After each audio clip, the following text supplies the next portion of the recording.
सब पूजै जहानियो, विद्या खातिर सब पूजै जहानियो।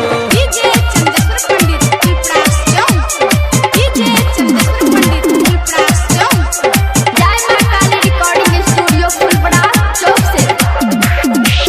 सरस्वती माँ के महिमा महानियो, सरस्वती माँ के महिमा महानियो, विद्या खातिर सब पूजै जहानियो, विद्या खातिर सब पूजै जहानियो। सरस्वती माँ के महिमा महानियो, सरस्वती माँ के महिमा महानियो, विद्या खातिर सब पूजै जहानियो, विद्या खातिर सब पूजै जहानियो, विद्या खातिर सब पूजै जहानियो, विद्या खातिर सब पूजै जहानियो। डीजे चंद्रशेखर पंडित त्रिपुरास चौक, डीजे चंद्रशेखर पंडित त्रिपुरास चौक, विद्या खातिर सब पूजै जहानियो। लाले लाले चुनरी मैया के चढ़ेबै, अपन दुख मैया के सुनेबै, लाले लाले चुनरी मैया के चढ़ेबै, अपन दुख मैया के सुनेबै। सबके रहै छै मैया पर ध्यान यो, सबके रहै छै मैया पर ध्यान यो, विद्या खातिर सब पूजै जहानियो, विद्या खातिर सब पूजै जहानियो, विद्या खातिर सब पूजै जहानियो, विद्या खातिर सब पूजै जहानियो।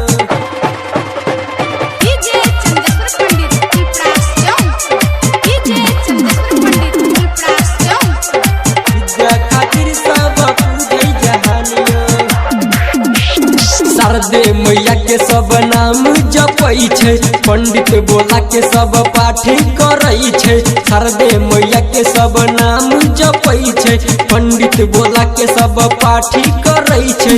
पंचमी के आबै मैया मिथिला धाम यो, पंचमी के आबै मैया मिथिला धाम यो, विद्या खातिर सब पूजै जहानियो, विद्या खातिर सब पूजै जहानियो, विद्या खातिर सब पूजै जहानियो, विद्या खातिर सब पूजै जहानियो। डीजे चंद्रशेखर पंडित त्रिपुरास चौक, डीजे चंद्रशेखर पंडित त्रिपुरास चौक, जय मां काली रिकॉर्डिंग स्टूडियो फुलपड़ा चौक से।